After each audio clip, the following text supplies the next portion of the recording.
I really procrastinated making this part of the script because Transit changes so much of the Zombies formula. A lot of the things it does change, at least in my opinion, were for the better and offered a unique gameplay style specific to Black Ops 2 because of how the Zombies mode in it was designed. But Transit is such a shit map. I even went back to play it on my PS3 to see if it was as bad as I remember, and well, this is what I found. First, let me get one thing out of the way that might invalidate some criticisms I'll give to all these maps from this game. There is a difficulty option, easy or original. The difference between the two is the zombies won't amp up in speed as quickly throughout the rounds, so instead of sprinting at round 5, they sprint at round 10. It does offer you more setup time, which is honestly needed in Transit, but it doesn't change the poorly designed nature of these maps, both from gameplay and map design perspectives. Let me begin first by talking about the horror, because that is seemingly the one thing that doesn't suck about this map. Transit takes place after the ending of the Moon Easter egg, wherein which Earth has undergone a cataclysmic event and has been blown to smithereens. Some fucking how there are people still alive, and we play as 4 survivors of this event. Upon loading into the game, you're in a barren bus station and there are a bunch of zombies standing dormant around you. The second you fire a bullet, they'll all wake up and try to get you. This opening scene is probably one of the best next to Ascension for its creativity. The map is covered in a thick fog of ash from all of the lava that is spewing from the ground. There are a lot of brown and orange tones throughout this map because of that. It's genuinely creepy and the fog does a great job of making you afraid of what is in it. The death skull signs just before the wall of the fog make it even better, and the bus ride through the fog really does make you feel safe, but uneasy as you wade through it. There are other great elements to it, like the thunder that ravages the sky when the Avogadro is released. That's really the cherry on top of the horror this map has to offer, alongside the feeling of isolation and especially the uncanny valley feeling, which is most prevalent in the town area. Transit has so many amazing horror elements to it that it's a shame they're all jam-packed into an atrociously designed map. Just to show you how much I love the horror element of Transit, I'm giving it a 6 out of 6. This map is terrifying and I like it only for that. And now begins the massive fucking iceberg of everything wrong with this map. There is so much wrong with how this map is designed. I'll go area by area, but first I want to mention the fog. Fuck the fog. The only way you can travel from one, quote, safe area to another is via the bus. If you don't take the bus, you have to run through the fog. If you do, you're going to be chased by the denizens, who outspeed you and will jump on your head to scratch your eyeballs out. When they are on your head, you move at walking speed, making you a ripe target for zombies to come slap you up.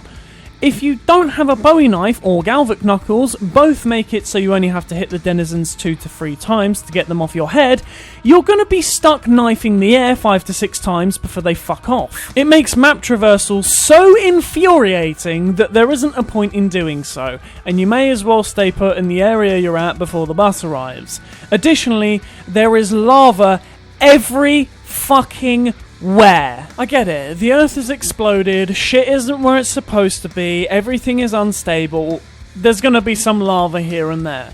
But not in literally every single outdoor spot. The lava hurts you, obviously, but it also takes you out of sprinting. So if you're trying to quickly sprint through a little gap between the zombies and you walk through lava, bye-bye bozo, back to the lobby. It's the most frustrating thing ever, and both of these things single-handedly kill the map for me already. But wait, there's more. On my return to the map, I couldn't find Juggernaut. Anywhere. I managed to find Stamina Up, Speed Cola, and Quick Revive. That's it. That's 3 of the roughly 8 perks that are supposed to be on this map. Couldn't find the rest. And this is me playing on fucking easy, where I had all the time in the world to find them. Transit is the most barren map I have ever seen. I couldn't find jack shit besides the mystery box. The bus is the most poorly designed thing ever. The one thing that is meant to be somewhat of a respite from all the action is the one thing that will 100% get you killed in the later rounds. Zombies can grapple themselves onto the bus and pull down barriers on the sides. If they're in front of the bus, they'll just jump onto the windscreen and swing through for free.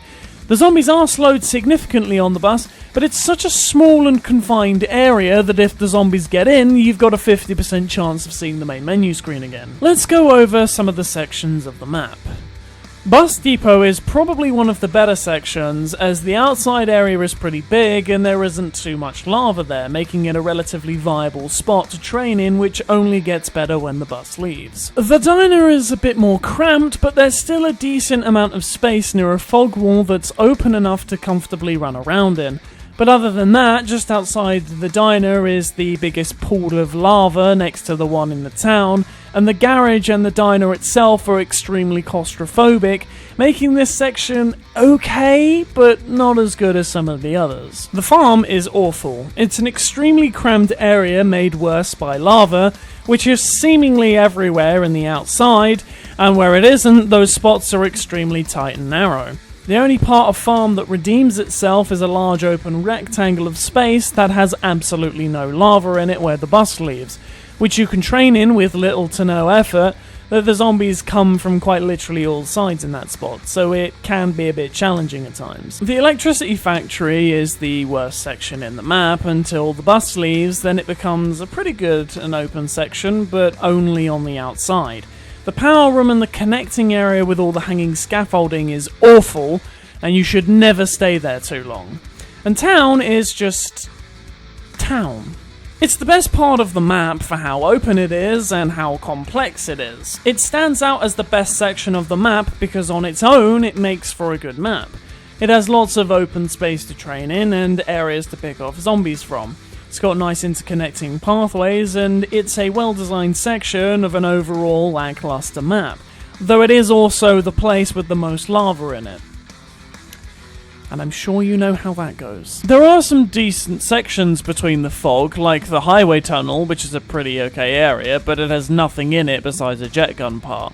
Nact also features on this map, but people at the time didn't know that because trying to get to it on this map is a chore, as you have to run through the fog to get there, and even then, there's nothing in it. Barriers don't matter anymore because at least 80% of the zombies spawn from the ground, which, as you know by now, I hate. Honestly, this map is such a haphazard and poorly designed mess that I'm just going to let the 1 out of 6 score speak for itself. And my god, the gameplay! First, I want to talk about the buildables. I absolutely fucking adore this concept. Brilliant mechanic. The lawnmower turret is such an awesome idea. The shield made out of a car door and hand truck?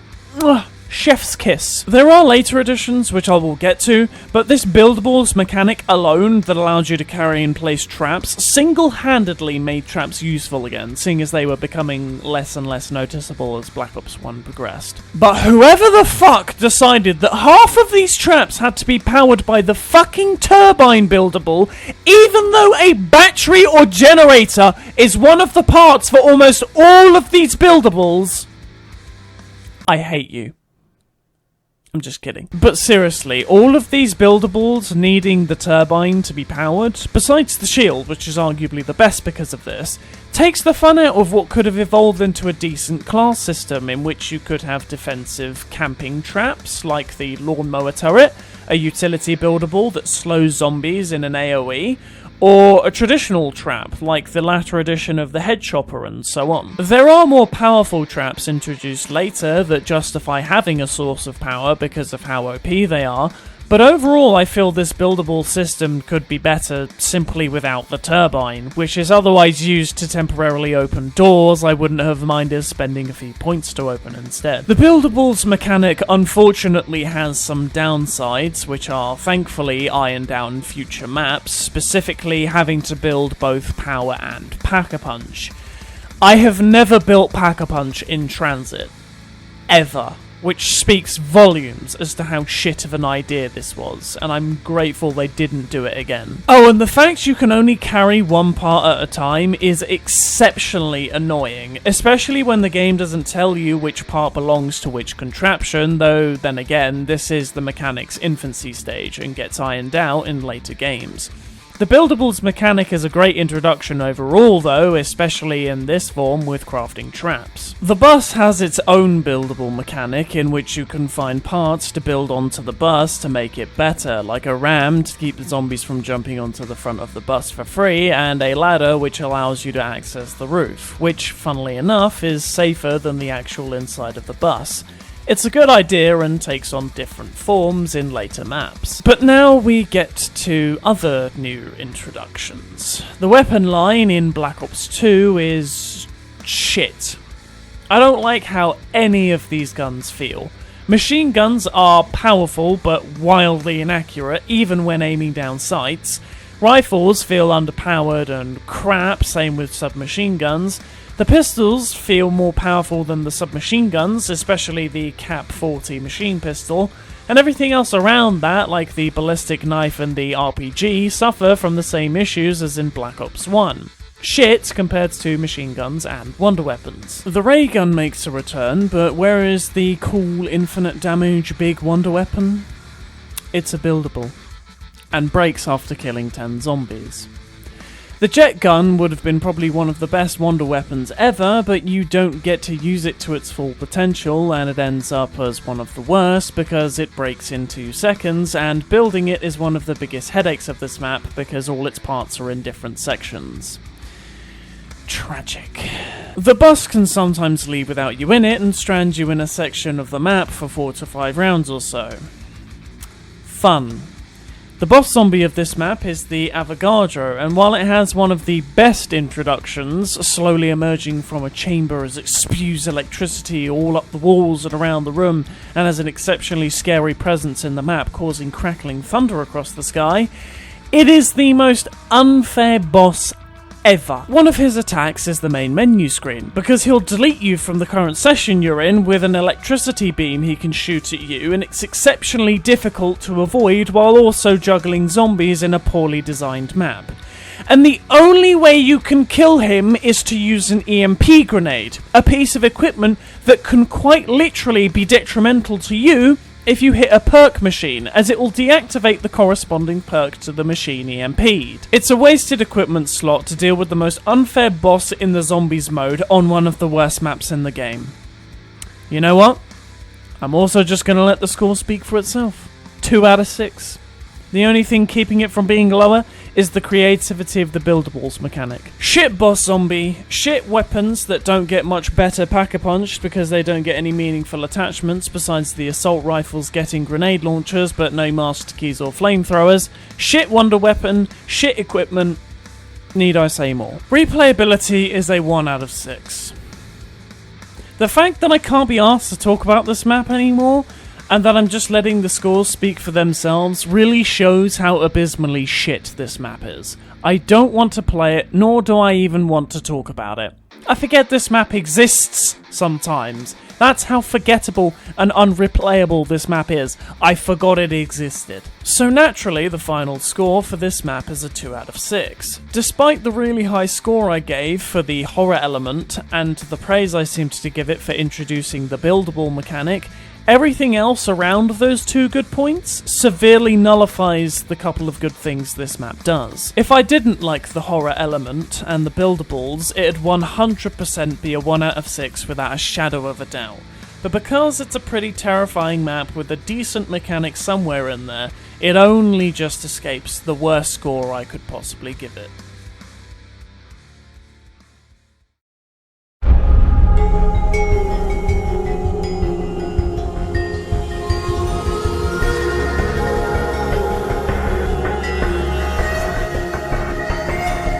Nuketown Zombies is probably the map that I had the most playtime in before all the DLC maps released for Black Ops 2. This map followed the very arcade-like principles of its predecessor maps in World at War and Black Ops 1, keeping things simple but with a little bit of a twist that makes it unique from these previous maps. Whether that is for better or worse entirely boils down to how the map is feeling when you play it. Nuketown is a pretty creepy map in multiplayer, but its design in Zombies takes it to a whole other level of scary. It's set after the nuke detonated and turned the surrounding area into a shadow of its former self.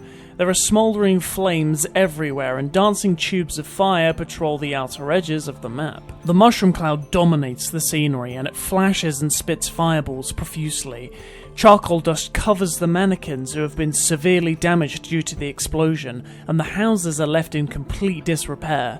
Rubble litters the streets, and it's scattered frantically in the houses. The sirens announce the arrival of new perks that fly down like meteorites from the mushroom cloud. The ground is uneven in places, and the crater just barely scrapes the edge of the town. It is spectacular. It is really terrifying being underneath the mushroom cloud and so close to it as well. The map makes me feel uneasy, terrified, worried, anxious, and as the rounds go on, the Easter egg from Moon plays out, switching announcers from Samantha Maxis to Rick Toffen at round 25. Every round you're excited but afraid of what the next will have in stock. It is exceptional. Even on the game over screen, a rocket from the moon crashes into the map. Even on the game over screen, you're like, holy shit, that's terrifying. I don't even have to hesitate to give this map a 6 out of 6 for horror. Map design, though, is where the score is not so stellar. The map is basically the search and destroy version of Nuketown for multiplayer with some slight tweaks here and there, and because of this, roughly 3/4 of the map is ridiculously difficult to play in. The main area with the bus and the truck is quite cramped and amounts to a series of intersecting pathways that are on the thinner side and therefore not ideal to be in. The houses are difficult to camp in because the zombies can also come through the long open windows, and so 2 potentially great camping spots are ruined. The yellow house's garden is one potential training spot, but it suffers from not being as open as the green house's garden, which is the main choice of training spot for many players. Zombies have a bit of a 50-50 ratio with spawning, where half will spawn from the ground and the rest will spawn behind barriers. Overall, it's quite a small map, so everything is pretty much within arm's length, and having at least one training spot on the map thankfully makes up for the generally cramped feeling this map usually gives. The training spot is pretty spacious, so it bolsters the score somewhat, and it's far better designed than Transit or Die Rise. But there are far superiorly designed maps besides this one, so therefore it gets a 3 out of 6 for its map design. Gameplay-wise, it feels a lot like the classic Zombies experience. The 4 original perks are the only perks on the map, and Pack-a-Punch also features. However, they all drop randomly, and the order in which they drop in is also random. You could have Pack-a-Punch on round 1, or you could get it at round 25. Same goes for Juggernog. You could have it at round 1, or only get it at round 25. This can cause some issues, as not having Jug until the higher rounds can make playing on this map significantly harder than it needs to be. However, that seems to be the only major issue. Some minor issues are that it doesn't feature the bank, a weapon locker, or buildables, which would have made this map much more in line with the other maps in terms of gameplay. But it would also allow for experimentation with these features in a nicely confined area, rather than the gargantuan size of Transit or the extremely hazardous areas of Die Rise. However, these missing components don't necessarily detract from the classic Zombies feel of this map, and it's for this reason that I likely played this map much more often over Transit. So to give a rating for Nuketown's gameplay, I would have to give it a 4 out of 6. The reason being because of the missing features that made Black Ops 2 stand out so much, and because of the random nature of the perks and Pack-a-Punch that could effectively make or break a run. Replayability, I feel, has 2 different scores to it. Before the release of all the maps after Die Rise, Nuketown's replayability would have effectively been a 6 out of 6. But because those maps are already playable now, the score has to be lowered a bit to 5 out of 6. It's a great simple map that I believe Black Ops 2 needed, because the rest of the maps after it can feel as though you have to go to much greater lengths to set up on those maps, besides Buried, but that's still longer than this map. It's a fun little map to come back to casually and deserves its score purely off of that reason alone. So overall, the map really sits between a 4 out of 6 and a 5 out of 6, and honestly, I think it deserves a 5 out of 6. It's a simple, horrifying, fun little map that is great fun to play with friends and is casual enough to warrant coming back to without feeling burdened by the task ahead. It can be quite an unfairly challenging map at times, but I don't think it hits levels of Transit unfair. Its design leaves a bit to be desired, but for a little bonus map that is already miles better than Transit and Die Rise, those errors in design can be overlooked on the basis that it's essentially classic zombies brought to Black Ops 2. Hey guys, post-edit Henno here. I forgot to mention 3 prominent features that really make Black Ops 2 Zombies stand out from all the other iterations of this mode, both before and after this. These gameplay mechanics are the weapon locker, the bank, and permaperks. All of these features show up in all of the Victor's Crew maps, Buried, Die Rise, and Transit, and serve as a means of making the mode slightly easier. Permaperks are persistent upgrades that make various power-ups and perks more effective if used in a certain way, such as Juggernog giving more health, insta-kill making it so zombies that come in close proximity to you die instantly, steel barriers that are tougher for the zombies to take down, and so on. These are a nice little hidden bonus for hardcore players who want to be rewarded for being good players, or at least help new players every now and again when triggered on accident.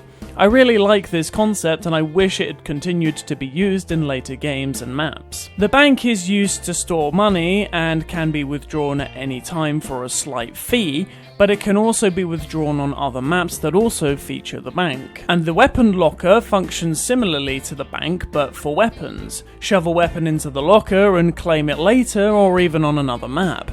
Whatever weapon is in there will stay there until you reclaim it again, and weapons you store from Transit can be used on a map like Die Rise and Buried. These features were really cool, and I wish, much like the buildable traps, they featured more often later down the line, as later maps feel almost empty and some areas feel purposeless without features like this.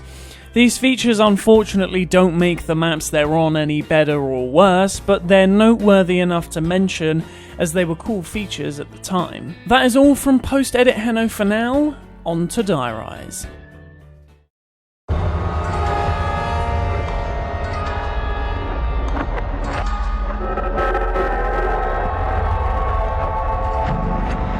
I have never played this map, and by the looks of it, for good reason. Die Rise is a map wherein quite literally everything could kill you. From the wonder weapon, to the trample steam, to just general clumsiness or a poorly timed jump. The design of this map is very cramped save for perhaps 2 spots that look decent for training. Besides that, this map is probably the worst one on the list. So let's delve into it. Starting with the horror aspect, Die Rise is honestly not very scary. The thing with this map is it tries to play on the fear of heights, which is very difficult to replicate in a video game environment. Me personally, I have an exceptional fear of heights, and there is only a few games I can think of that do a good job of replicating that feeling. The map also tries to play on the uncanny valley feeling, with a lot of environments that look like places you'd expect to have a lot of hustle and bustle, with advertisements billboarded across the building, abandoned office spaces, and even some laboratories.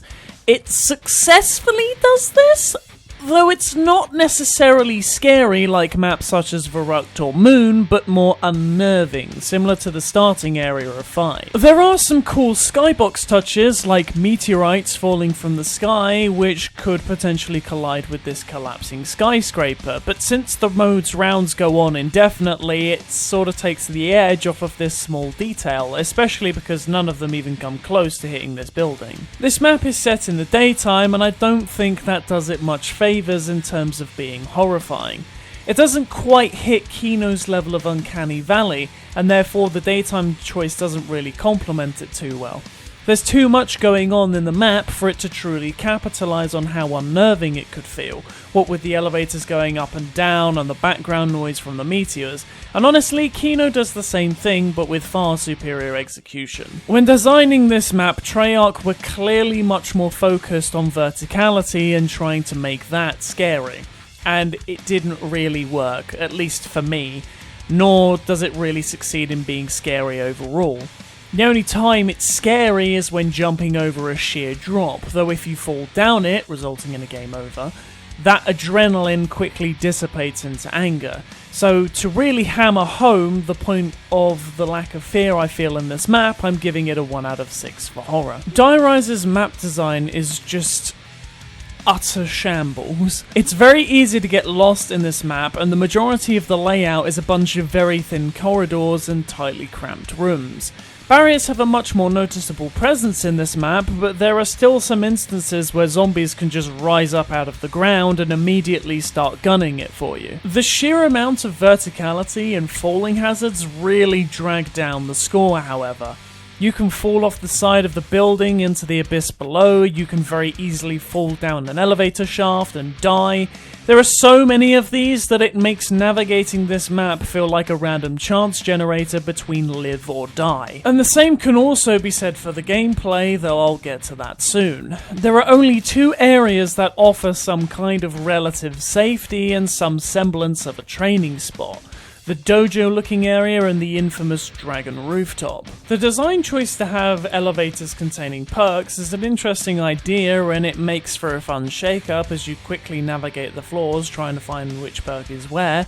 But other than that, the verticality doesn't do the zombies mode any favours, and judging by the fact that almost every map later down the line does not feature being able to die from fall damage or having instant death pitfalls, speaks volumes of how unpopular this map's design was. And so for that matter, Die Rise gets a 1 out of 6 for map design. Oh man. The gameplay. Let's talk about the Sliquifier. A wonder weapon that was actually nerfed because of how utterly broken it was.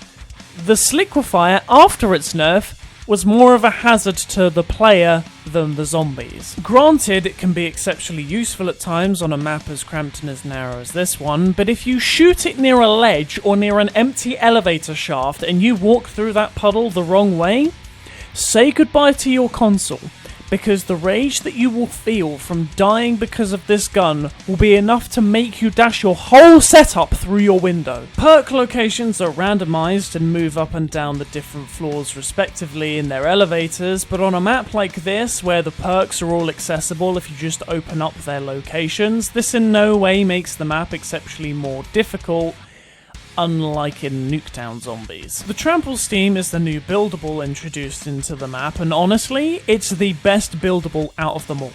It's a utility tool that can be used to fling you across long gaps, but can also be used to fling zombies to their deaths. And the best part about it is it doesn't require the turbine to do its thing. Hands down! The best buildable of them all, though it's a shame it debuts on this utterly shit map.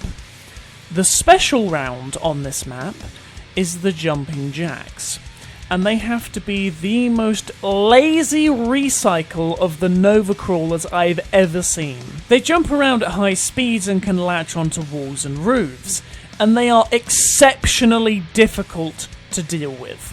They aren't fun in the same way that the Hellhounds are, and on such a cramped and hazardous map, they can be really infuriating. The only thing left to mention is the new perk Who Asked. I mean, who's who? It functions extremely similarly to the Afterlife from Mob of the Dead or the way that Tombstone functions in Black Ops Cold War, but you can't defend yourself. At least with the Afterlife, zombies don't chase you, and with Tombstone in Black Ops Cold War, you're able to use your current weapons to fight to your body. But Who's Who doesn't give you any of those benefits, and when you use it, you're highly likely to just end up running into a horde of zombies just to die again. It's an absolutely useless perk, and there's no surprise it was left forgotten here. Besides Who's Who, there are only 6 other perk machines that feature on this map. Jug, Quick Revive, Speed Cola, Double Tap, and Mule Kick. PhD actually features on this map, but you can't get to it because it's out of bounds. Where's Stamina Up? Where's Tombstone? Why is PhD unobtainable on a map that'd be perfect for it? I don't know what they were thinking when they made this map. And for that, 1 out of 6. Meaning there's only one good thing in this map. My beloved Trample Steam. Replayability? Non-existent. I don't even own the map, so I'm not ever replaying it. I even asked people in my server for some contributions, and even they rarely, if ever, revisit the map. It's a train wreck, and an absolute flop. It's a building that's up in flames, and I'm not about to walk back into it. 1 out of 6. And if you couldn't guess already, the map's overall score is a 1 out of 6. I'm taking my fucking Trample Steam, and I'm launching myself into the next map. You've been in the joint too long, Al. You've forgotten how to get shit done.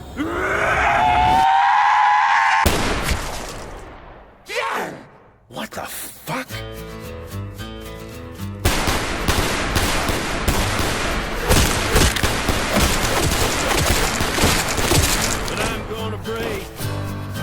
This ain't right. Something weird's going on here.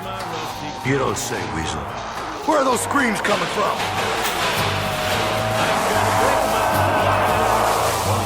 Oh, shit.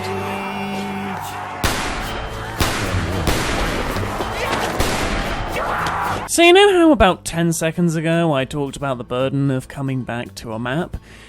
This is where I start to feel that feeling. As a sort of almost midway point, I want to make a little note to say that all the maps before this one, I rarely feel much of a burden going back to. Mob of the Dead is where the Zombies mode moves in a direction I start to dislike. Aesthetically and atmospherically, the map is incredible. The map design is relatively good too for the most part, but it's the gameplay that makes me really question whether this map is as good as everyone makes it out to be, and the gameplay also tends to be the thing that makes up the majority of the replayability score. So what has this map got going for it? Horror. This is probably the most hellish, nightmarish looking map out of all of the maps. The prison starts out looking normal in the opening cutscene, but as the zombies begin to take control, it turns into a hellscape. Crispified bodies sway in cages overhead, bloodied body bags hang upside down from the ceiling, satanic symbols litter the personal quarters of the warden with lit candles littered all over the building.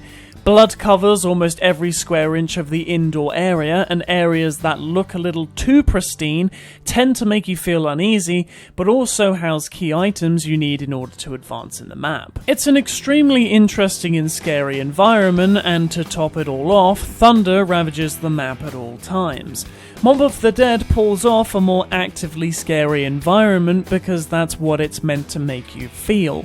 The map and its themes are based on all hope of escape being lost, and an oppressive, active and loud map is meant to overpower your feeble hopes of escaping this facility that is purpose-built to keep you inside it.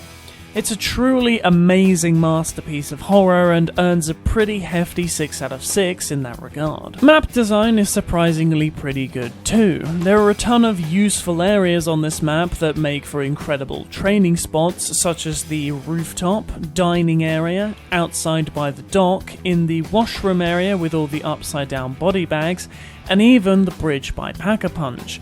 There is no shortage of good training spots, and there is a wide variety in that regard. The same can also be said for camping spots, and there are quite a few locations for this strategy, namely the washing machine area within the hanging bodies room, in the docks where you retrieve a part for the plane, or by the gondola that leads between the docks and the top floor of the prison.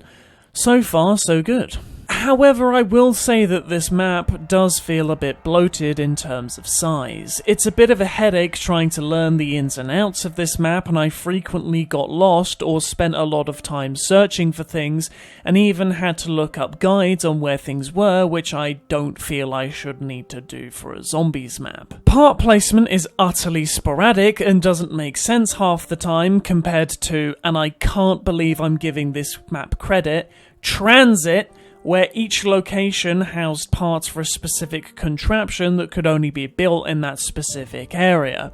In Mob of the Dead, the shield parts are absolutely everywhere, and it's the same with the acid gat kit parts. The only contraption that somewhat makes sense that the parts would be so sporadic are the plane parts, which makes some semblance of sense because there's one part in each major location on the map, for example in the docks and in the warden's quarters, to name two. This map also commits the cardinal sin of having some zombie spawns within the bounds of the map, such as on the rooftop where they can just climb up out of nowhere for free, and certain barriers that can't be boarded up when they look like they could be, and which zombies can just freely enter the map in a matter of seconds. This map also features the trend of having every section between the aforementioned training spots be long, thin corridors and tight spaces, which kinda sucks, but with the sheer amount of training and camping spots, I guess it can perhaps be overlooked. But other than those gripes, Mob of the Dead's map design is pretty solid, and for the sheer amount of variety of locations you can train or camp in, I'd say the gripes I have for this map would only really affect the score enough to take a singular point off it being perfect, leaving it with a 5 out of 6 for map design. And just as it was doing so well, it's time to slam this map's score into the ground. You'd think the previous scores for horror and map design would bring a hopeful score for the gameplay, but no. No amount of good map design and aesthetic can change my opinion on the gameplay. Let's talk about the new shiny mechanic they plop you into right at the beginning of the map. Afterlife. As much as I love this mechanic as a get-out-of-jail-free card when it comes to playing this map normally, the sheer amount of puzzles and the unnecessary complexity of this mechanic are too overdone for my liking. If you get downed in solo while having your afterlife meter full, you will go into afterlife and have a chance to revive yourself in a similar way to Who's Who, but better. While in this state, the zombies will not chase you, and you have an attack which can zap zombies away or activate various mechanisms which power up perks, machinery, or open doors to power-ups. You can sprint incredibly fast in this mode and also jump very high. This mechanic is mainly used to collect all of the plane parts and power up perks, but like I said, other than that, it's really just a get out of jail free card if you're being swarmed by zombies, and just so happen to make it to an electrical panel where you can force yourself into this mode. If you don't return in time to your body and revive yourself, however, you will die.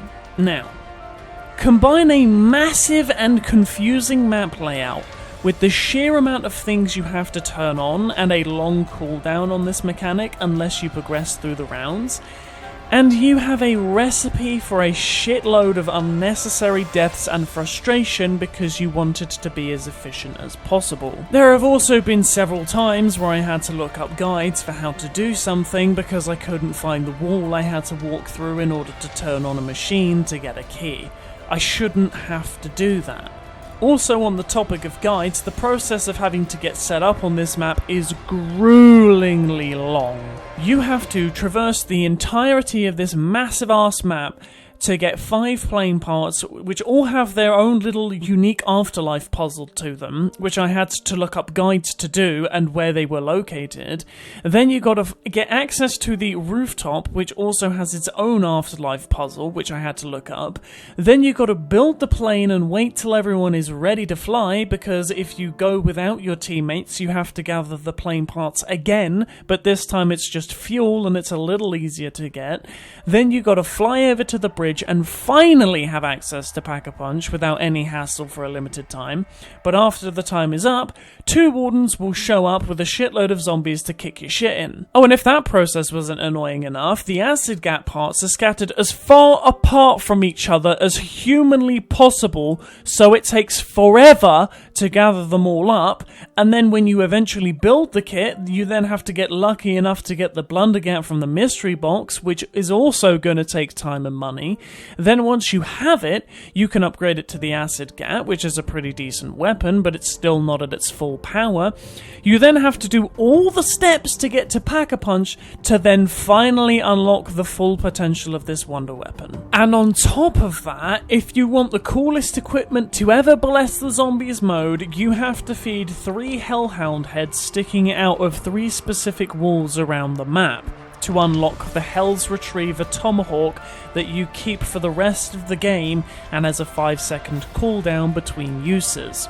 Doing all 3 of these things takes an unnecessarily long amount of time, and feeding these dog heads is honestly such a boring mechanic that you have to force yourself through just to get an exceptionally fun piece of equipment. It's not fun. Brutus, the warden I mentioned earlier, is a boss zombie that spawns in every so often and scales with the rounds. He's pretty tough to kill, sprints very quickly, hits like a truck, and worst of all, he can lock perk machines, wall buys, and the mystery box unless you pay a fee to release them. He is an absolute nuisance.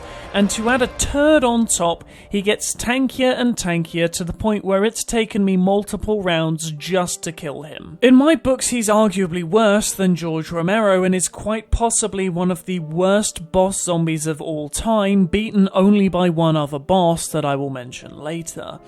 One of the only good introductions I can think of is Electric Cherry, which to me is an essential perk. Every time you reload, it creates an electric field around you which stuns zombies and sometimes even kills them.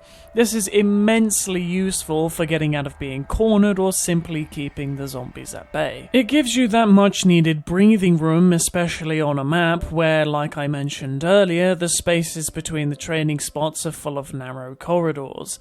Other than that, I don't have much praise to sing about this map's gameplay. The setup on this map is exceptionally longer than previous maps, and it's not fun having to go through this boring setup before I can focus on the actual good bit, which is killing zombies in the most badass way possible. Mob of the Dead's gameplay unfortunately receives a 2 out of 6 from me because of all the long and tedious setup you have to do before you can even begin to start having fun. Replayability is a strange one for me with this map. Yes, I know I started ripping into this map's gameplay section, and I definitely feel that that was deserved, but at the same time, this map does have some really unique and fun wonder weapons like the Hell's Retriever that sometimes I do just want to come back to give them a whirl again. Granted though, it's not the strongest motivating force, and to be honest, if some of the unique weapons in this map were on different and better maps, I'd replay those in a heartbeat.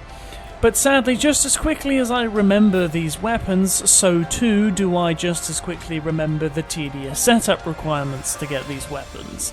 So therefore, I'ma sit in the middle of this one and give Mob of the Dead a firm 3 out of 6 for replayability. Unfortunately, the majority of the maps after Mob of the Dead follow a similar pattern of design, only really varying noticeably in terms of map design and horror.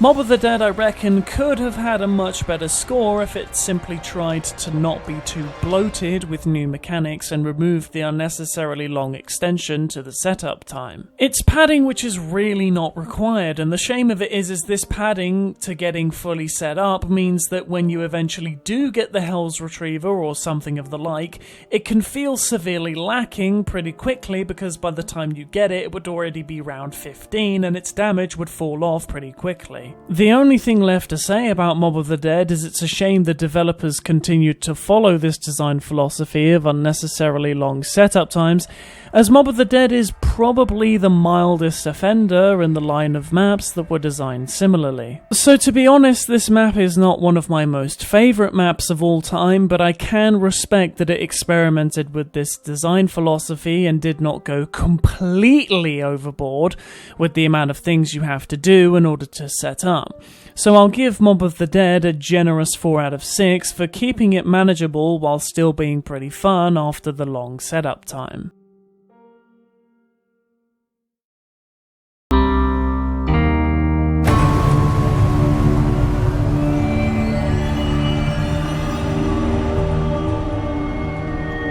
I feel as though it'd definitely be controversial to say that Buried is the best map in Black Ops 2 Zombies. So I'm gonna say it. Why? Because the only criticism I've heard levied against Buried is that it's too easy. And to that I say, so what? It gets boring quickly, yes, because I'm sure you likely sat in that camping spot and did nothing else because it was the optimal strategy. Don't get me wrong, Buried has a flaw, but besides that, Buried is probably the most solid map out of all of them in Black Ops 2, and here's why. Beginning with horror, like most of its predecessors, it does the uncanny valley feeling to an absolute T, both on the starting room and in the main map itself. Even though the map is populated by at least 4 other characters, Arthur, the Ghost Girl, Richtofen, and Maxis, the environment does an exceptionally good job at creating this feeling by depicting places that feel like they should be more populated and busy when they're not. The starting area is above ground at what appears to be an excavation facility. It's situated in the middle of a desert with absolutely no sign of life anywhere, and a similar looking skybox to Die Rise. The entirety of the surface of the Earth is lifeless, and the machinery still at work in this facility makes this realization all the more haunting. Down in the depths of this excavation facility, we are plunged back in time seemingly into an old western-themed town buried beneath the surface. The buildings are mostly held up by the stones surrounding them, cementing them in place and thus preserving their structure.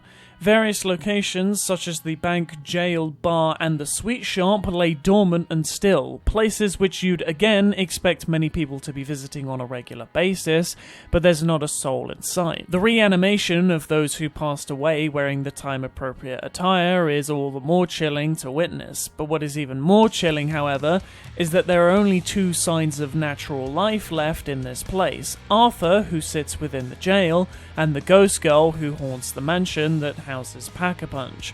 The Ghost Girl's screams can be heard almost anywhere within the outside areas of the map, which are terrifying, I must say, and the constant peering through the windows from her is even more terrifying. The fact that each building within the map once had a purpose that is no longer being utilized because there is no one to utilize it really hits the uncanny valley feeling home for me more than any other map I can think of, and every single part of this map is a joy to explore and behold. This is, to me, one of the best settings the Treyarch team has ever created for a zombies map, and each part of this map is unnerving and spooky, so without hesitation I'm giving this map a 6 out of 6 for horror.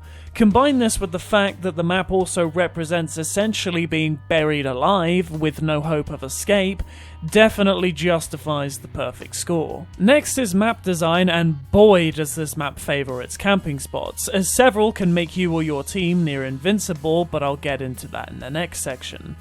Buried is a decent sized map, though almost half of the space does not really get used that much, because a third of it is literally just a maze that you do not want to be in. The rest is made up of an assortment of tunnels, hallways and walkways you don't want to be near, rooms or areas with varying significance strategically, and dead-end camping spots. The camping spots on this map are phenomenal and are located in roughly 3 locations: at Juggernog on the rooftop diagonally opposite of Juggernog, and a dead end on the right of the bar/tavern. 2 of these spots require a bit more setup than one of these spots, as one of them you can't really access without getting lucky and acquiring the paralyzer, but these 3 spots are exceptionally easy to defend yourself in the right conditions. Alongside those spots, you also have 3 training spots that are unfortunately not as effective as the camping spots, but offer up variety if you're looking to try something else. The first is found around the fountain outside the mansion and the church, the second is past the maze but just before the well where Pack-a-Punch is, and the third is the outdoor area where Arthur and Juggernog are located. These spots aren't the greatest, but they get the job done. The maze is definitely one thing I want to talk about, as it's probably my least favourite thing about this map because it takes up so much space for such little purpose. I get it's meant to be the Pack-a-Punch challenge, but it's such an easy maze to navigate and doesn't really feel like much of a challenge until you run into a dead end on a high round and every zombie swarms you, then it becomes a massive source of frustration. Though when you have the paralyzer, it becomes piss easy because you can just fly over all the dead ends, and then is it really a challenge anymore? It would have been worth just making it another half of the map rather than have it serve a very shit purpose. Or at least stop the zombies from chasing you and keep the ghosts chasing you instead until you complete it, because the ghosts are so easy to kill and it would have been much less bullshit and frustrating. Overall, Buried's map design is pretty stellar with the areas it does right, and so earns a 4 out of 6, missing out on a higher score due to the other 50% of the map being not much use. Gameplay is probably Buried's most strongest attribute. The camping in this map is so much fun because you have so many useful tools that can help you survive for ages. Weapons like the Paralyzer and the Ray Gun Mark II are perfect for crowd control and mass devastation, and the new Head Chopper alongside the returning Trample Steam and the Thundergun Trap make for a cozy safety net. It's due to this assortment of traps that I found Buried to be an outlandishly fun map compared to most in Black Ops 2. Because camping as well as training were both viable strategies and had their own unique skills to them, managing a massive train of zombies or maintaining your traps. It was like picking between tower defense or running and gunning, and that kind of choice made Buried a one-of-a-kind map for me. Though unfortunately, it is mired by an oversight in design. The reason people say this map gets pretty boring very quickly is because the Paralyzer is an immensely powerful wonder weapon, and there was a spot with which you could get to in which the zombies funneled themselves in a single file line at you. You needed the Paralyzer to float up to the balcony opposite Juggernog and not by the debris behind you. That way, the zombies would jump up in a single spot, and paired with the Paralyzer's infinite ammo and slow ability, you had an unbeatable strategy which pretty much meant you were invincible as long as you were paying attention to how hot the Paralyzer got. You could even also add the Trample Steam to make it even more effective, but a lot of players, especially high rounds players, found this strategy boring, which they then also attributed to their own opinion of the map. But then why do that strategy? There are like 5 other spots you could try which all vary in difficulty. I get it's an oversight in map design and it's the most optimal strategy for high rounds, but I don't think this map's score should be affected by characterizing the entire map as boring and easy off of a singular map oversight. It's a shame that they didn't continue down this path in gameplay design, as it's why I've shown a lot of love for buildable traps throughout this segment of the video, as it could have paved the way for much more interesting gameplay for camping rather than simply sitting in a corner and holding R1 the whole time. Some other features of this map that were kind of neat was being able to use chalk in order to draw wall buys in certain areas, allowing for an LMG to be drawn in a useful training spot for ease of use. Arthur was exceptionally useful, as feeding him booze to break debris gave you points, and feeding him candy in different scenarios allowed him to pin the box down in a location, pick it up and move it, hold a crawler, or just go on a blithering rampage. Time bombs were the equipment of this map, and I never seemed to find much use for them other than getting some more box spins in. They act like C4, but when detonated, they send you back in time through the rounds to when the bomb was placed. It has some niches with extra box spins, but it's exceptionally useful for trolls who will just detonate them if they see you get the Paralyzer in the box. Fuck those players. The last thing that I can think of that was introduced in this map is Vulture, and it's one of the reasons I rate this map so highly, as Buried is the only official map in existence to have this perk in it, and it genuinely angers me that they've never included this perk again. What Vulture does is it highlights every possible buyable entity in the map with a transparent icon at their respective locations. It also makes zombies drop a few bullets or a couple points in the form of a mini power-up on the floor, and infects zombies with a green mist which, if stood inside, will make all zombies ignore you as long as you're standing in it. I fucking love this perk, and it's rated for me as an essential perk next to Juggernog and Sleight of Hand. For bosses, there aren't really any besides the Ghost Girl in the manor, who steals your points if she hits you. She's a cool and terrifying boss, but can sometimes be a little bit infuriating. Buried does so many incredible things with its gameplay, and it's so unique for me that I have to give it a 5 out of 6. I didn't rate it perfect to compensate for the fact that I can understand the glaring map oversight that makes this map pitifully easy, but I cannot let how many things this map does great compared to the rest of the Black Ops 2 roster go ignored and unappreciated. Replayability is a no-brainer for me. Both methods of gameplay, training and camping are viable here, and each spot has its own unique challenge. There are plenty of tools to play around with and plenty of fun weapons to use, like the single-action army revolver, or in other words, a better Python. No singular run of Buried ever feels like the other, and it's such a customizable experience that you can change nearly everything about the map to your heart's content. So without hesitation, I'd play this map again. So obviously it's getting a 6 out of 6 in the replayability category. Buried's overall score for me is definitely high. I don't really care much that the map can be super easy. Considering all the other maps in Black Ops 2 can be unforgiving in their difficulty, a more laid-back map makes for a nice change of pace. Considering that, the fact that Buried does a lot of things, at least for me, better than the rest of the Black Ops 2 roster is quite amusing to me, because everyone praises most of the other maps as being iconic when I can find a lot more to be critical about with those maps in comparison. So therefore, Buried earns a solid 5 out of 6 for me. Not perfect, so to compensate for some oversights in difficulty, but still better than most. In fact, Buried was one of the main reasons I began the quest of making this video. The second reason is this.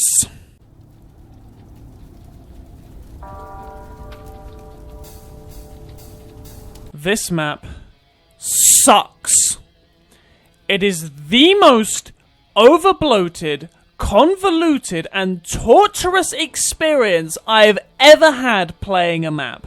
And that's not describing the first time I played this map. It's for every time I've played this map. The horror is non-existent. It feels like a campaign mission. There is too much going on at once to ever feel creeped out. The map is set in northern France in some muddy World War I trenches.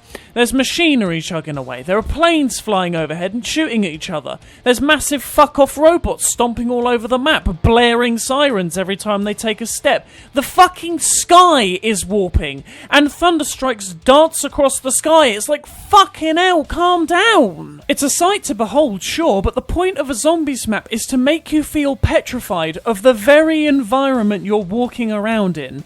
Every second you should feel fear. I do not feel fear in this map. I feel dread at the task ahead. You could argue that the overwhelming feeling this map gives you is part of the horror, but I disagree. At no point have I felt scared on this map. Ever. Just frustration. Automatic 1 out of 6. The map design is fucking disgraceful. A good 70% of the map is slowdown terrain, and all the areas that are slowdown terrain would make for such good training spots if they weren't slowdown terrain, but sadly we can't have nice things. Each of the generators used to power Pack-a-Punch and various perk machines around the map could theoretically serve as training spots, but they're so fucking small that a singular misstep could result in a game over. What isn't slowdown terrain is a series of square patches, tunnels, and corridors that you can't really do much with.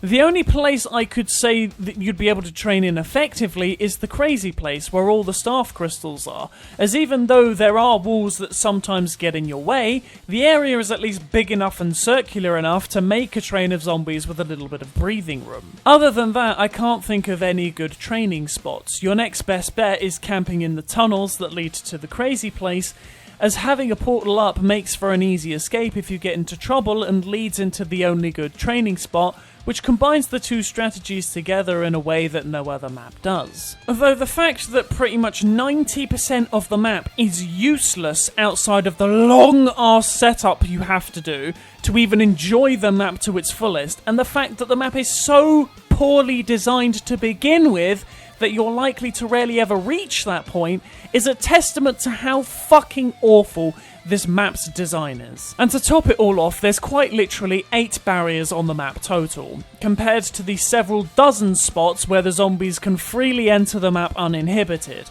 So several times you might get body blocked by a zombie in a corridor or tight space and easily die with no way out unless you have a staff. And even then, half the time that doesn't even get you out of the shitstorm that occurs the second you get cornered or cut off. Even the characters themselves have voice lines commenting on the futility of rebuilding barriers because the zombies can just walk onto the map anyway the second you open a door.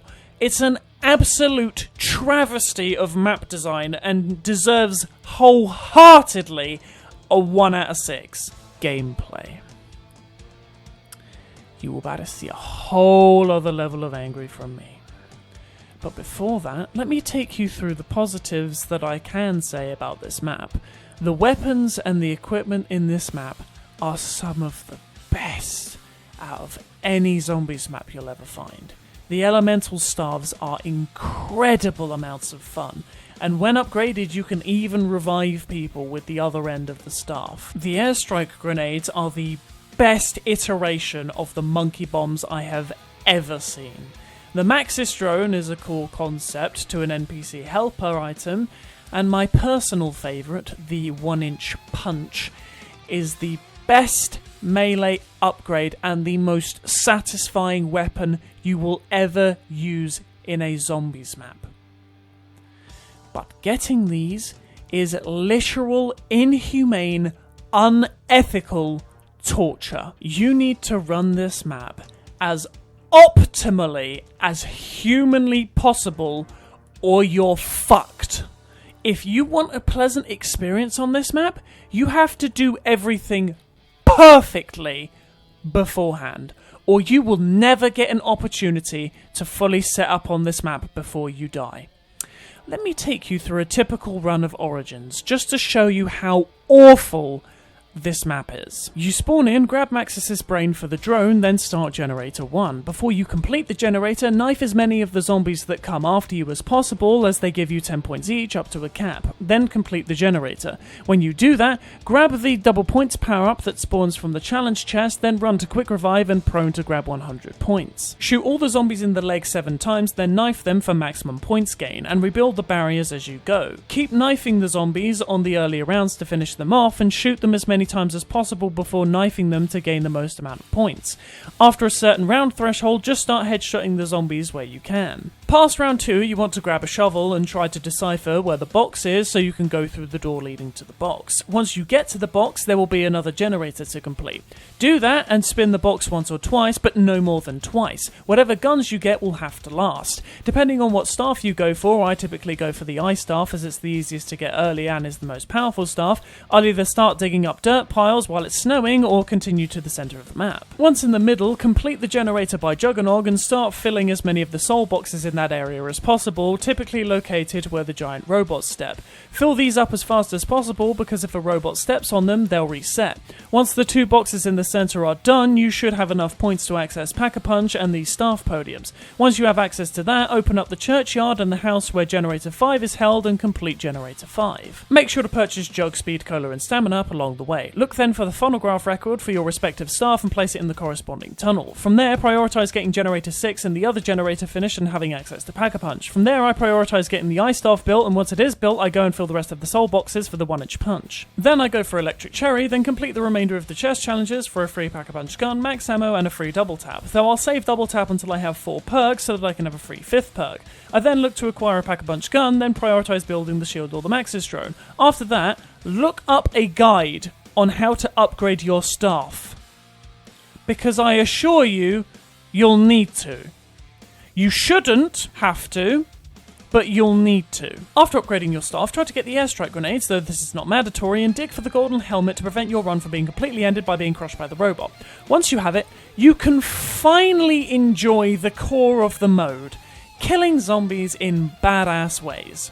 That is, if you didn't die in that incredibly long setup process. For comparison, the amount of time it takes me to get set up on Doris is 20 minutes. Origins takes me from 40 minutes to an hour, depending on how lucky I get. I tried to get gameplay for the whole process, but then this happened. This is the Panzer. This is the worst fucking boss in the entirety of Call of Duty Zombies.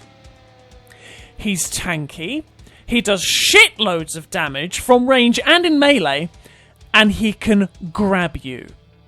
This bullshit mechanic has killed so many of my runs before that I refuse to give this map the courtesy of my time anymore. This map is garbage, and it is so unfun to play, and is so infuriating when you die, that no better score represents this map than a 1 out of 6. Replayability, 1 out of 6. I am not sitting through 40 to 60 minutes of setup time just to be grabbed by the Panzer again. Fuck this map. It is the worst map Treyarch has ever created. Its overall score is a 1 out of 6. Suck my big toe.